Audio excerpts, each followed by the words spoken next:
pirms mirkļa runājām par olimpisko spēļu ceremonijas noslēgumu, tad pirms 2 gadiem ziemā, toreiz, kad Vankūverā beidzās olimpiāda, Morisets kundze uzstājās. Redzēs, kuras kundzes savāksies svētdien Londonā. Alanis Morissette un Guardian 5 minūtes pār 9:00. Šeit joprojām Radio 101. Vārds Rīgas mēram. Labrīt! Labrīt! Labrīt! Es mēģināju mikrofonu pareizi trapīt. Jā. Mēs jau sarunājam, ka nav pareizi. Cik saprotu, esmu trapījis. Ir viss kārtībā, jā. Ir jau augusts, jau laiks skrien vējas pārniem un tuvojas skola. Un tad jautājums par skolām un bērnu dārziem. Es zinu, ka pamatskolā Rīdze, tā, kas ir uz Valdemāra ielas, tur ir uzsākts remonts un es domāju, būs ļoti laba skola, skaista. Bet no Rīdze būs pabeigta tikai nākamgad. Tur ir kapitāls remonts ar visām fasādēm un bezturiskā ēka, tas prasīs kādu laiku. Bet arī šajā skolā tur jau bija kaut kādas problēmas ar tiem strādniekiem, nelegālo nodarbinātību un tādām lietām. Tomēr, vai mēs kaut kā nevaram no tā izvairīties visa? Šīs ir jautājums pēc būtības valsts struktūram un darba inspekcijai pirmām kārtām, jo kas notiek? Rīgas dome izsludina konkursu. Attiecīgi privāta kompānijas piedalās, tās kompānijas, kas piedāvā zemākas cenas uzvaru, pēc tam dažas no tām kompānijām paņem atsevišķiem darbiem apakšuzņēmumus, un tāpēc, ka tur ir sava specializācija. Un, piemēram, tas, kas notiek patreiz tā Rīdze, kā jebkura cita skola, neviena no tām kompānijām vispār neko vēl nav saņēmuši, ja mēs runājam par naudām, jo viņi visu saņems tikai, kad tie darbi būs pabeigti. Un to, kādā veidā viena privāta kompānija veic savas attiecības ar citu privātu kompāniju, un kā tā cita privāta kompānija, kā mēs gadījumā ar to skolu Rīdzi varam runāt, nodarbināt cilvēkus, tas ir darba inspekcijas pirmām kārtām. Tas ir viņa iekšējais jautājums. Tas ir viņu pienākums sekot tam, lai veikalos, viesnīcas, kafejnīcas, kompānijas, kas remontē pašvaldības skolas, kompānijas, kas remontē privātas mājas, lai tur netiktu nodarbināti cilvēki bez līgumiem, nemaksāt par to nodokļu. Bet cik kopumā mums tagad būs saremontēts šogad atkal no jauna skolas un bērndārs sakārtot? Pavisam kopā remonti notiek apmēram 190 objektos, ja mēs runājam pavisam kopā, bet, teiksim, tas remonta apjoms, viņš svārstās. Ir, piemēram, ka skola Rīdze, kur notiek kapitālais remonts, un tā ir vēsturiskā ēka pilsētas centrā, attiecīgi tas ir viens no tiem dargākajiem projektiem. Tur ir pie 4 miljoniem, ja es to pareizi atceros, tas bija finansējums kopējais, ja mēs runājam par šo skolu. Ir, protams, remontdarbi, kas ir te mazāk pēc apjoma, bet pavisam kopējā mēs runājam kopš 9. gada jūlijā līdz šī gada beigam, līdz 12. gada beigam, pavisam skolas un bērndārzos tiks ieguldīti 74 miljoni lati. Bet tos remonts, kas tagad ir uzsākt, paspēsim pabeigt līdz septembrim, vai tomēr būs atsevišķas skolas, ko 1. septembris ar puķiem aizies bērnu skolu, zvaniņu nozvanīs, bet tomēr mācības sāksies nedaudz vēlāk? Tas skolas, kas ir plānots pabeigt uz 1. septembri, absolūtai vairākuma tie remontdarbi būs pabeigti. Ir atsevišķi objekti, kur tie remontdarbi nebija plānoti pabeigt uz 1. septembri, piemēram, uz 15. Teiksim, ja mēs runājam par atsevišķiem objektiem un atsevišķiem vietām, konkrēti skolas, protams, varbūt kaut kur aizkavēsies pa nedēļu vai pa 2. Tā mēdz būt. Mums, ja mēs runājam par būvniecības kompānijām, viņam ir zināms strādnieku trūkums un dažreiz tas notiek. Visu šais gadījums, ka bija pagājušā vasarā, aizpagājušā gada, tiek piemērotas soda sankcijas. Mums ir bijuši gadījumi, kad tad soda sankcijas bija pie 50 000 latiem, par ko firma godīgi, protams, negribot tās soda sankcijas samaksāja. Bet parasti tas netraucē. Un skolas, viņi ir pieraduši dažreiz, ka remontdarbi ievilkās pa dažam dienam, dažam nedēļam. Mums sliktākais bija pirms 2 gadiem, kad viena skola aizkavēs pa pusotru mēnesi. Tas bija ilgi. Un tad viņi arī samaksāja uz 50 000. Bet no šiem remontdarbiem uz citiem par parku sakopšanu un par garāko soliņu, es saprotu, ka tas tagad būs Ziebniekalnā. Mums ir parku sakopšanas akcija sākusies kaut kāda. Sadalīsim 2 posmus. Ja mēs runājam par to garāko soliņu, tas ir ļoti romantisks, bet neprecīzs apzīmējums tam lielam projektam.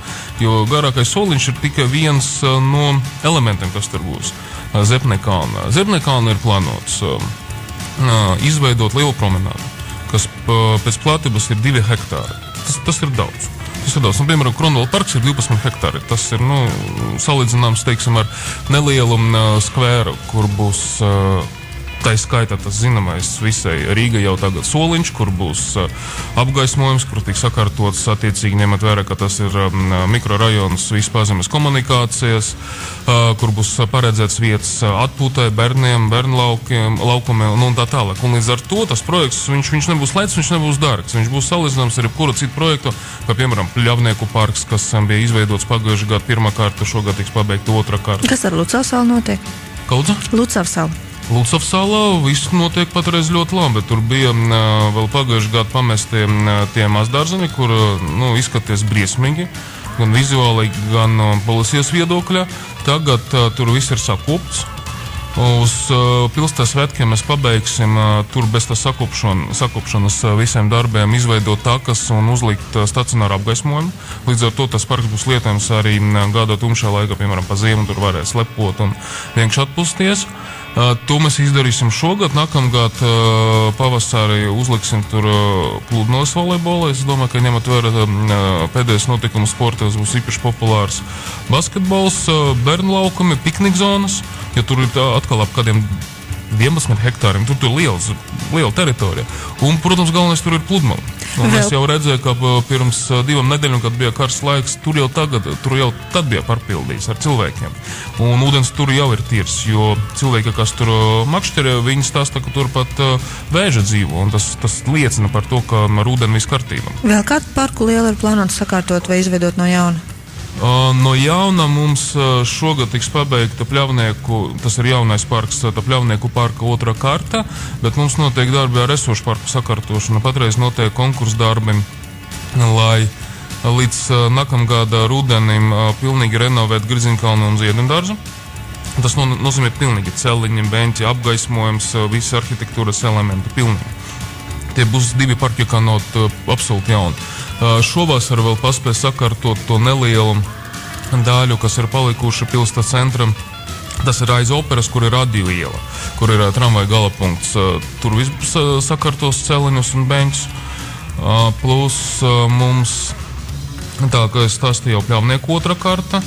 Un tas galvenais tā promenāde, ja mēs runājam par Krasmulu no 5. gada pieminekļa līdz salu tiltam, promenāde tas ir viens elements, un otrais elements viss, kas pie spiceriem tiks pilnīgi sakārtots, un tā būs izskatīsies pēc būtības, kā, Rīgas vēsturiskā centra jaunākā un smukākā daļa. Un, ja mēs runājam par to vietu, kur agrāk bija tas slavenais naktstirgus, jau pēc nedēļas jaunais naktstirgus tikpat liels, bet tikai krietni labāk iekārtots, tiks atvērts centrāla tirgus teritorija, kur patreiz līdz pēdējiem brīdim bija rūpniecības tā saucamais tirgus. Līdz ar to zemnieki, kas tirgo tieši savu ražot produkciju, viņiem viss tas iespējas palīgs tikai labi iekārtotākā vide. Bet tā vieta, kur bija tas tirgus, būs atkal zonā ar visam iespējām atpūsties, pavadīt laiku, tā pieejama visiem rīdziniekiem un Rīgas viesiem. Par iespējām atpūsties viens jautājums no klausītāja. Kāpēc Rīgas svētku programmā ir grupa Mumiju troļi, nevis, piemēram, Prāta vētra vai kāda cita latviešu grupa? Ja mēs runājam par pilsētas svētkiem, galvenais atslēga pasākums ir notiks Krasmalam, kas notiks pa brīvu visiem, gan dziesmu, gan dēļas priekšnesumu. Tas būs ļoti tāds pamatīgs pasākums. To var salīdzināt ar to, kas bija pagājušajā gadā Meža parkā, kad mēs to taisām arī pilsētas svētku ietvaros, bet šoreiz tas būs vēl lielāks. Tas ir tā galvenais pasākums. Arēna Rīgā notiek pasākums, ko atbalsta Rīgas svētku ietvaros, jo tas nav bezmaksas, tam tiek tirgots biļets. Un kādi tad tie mākslinieki uzstāsies uz Krasmalas skatuves? Visi tie mūziķi, kas parasti piedalās sakot no dziesmu svētkiem un beidzot ar visiem pasākumiem, mums kori un dēļ kolektīvi. Skaidrs. Labi, tad līdz nākamajai reizei pagaidām teikšu jums paldies. Pie mums bija Rīgas mērs Nils Ušakovs. Vārds Rīgas mēram. Radio 101.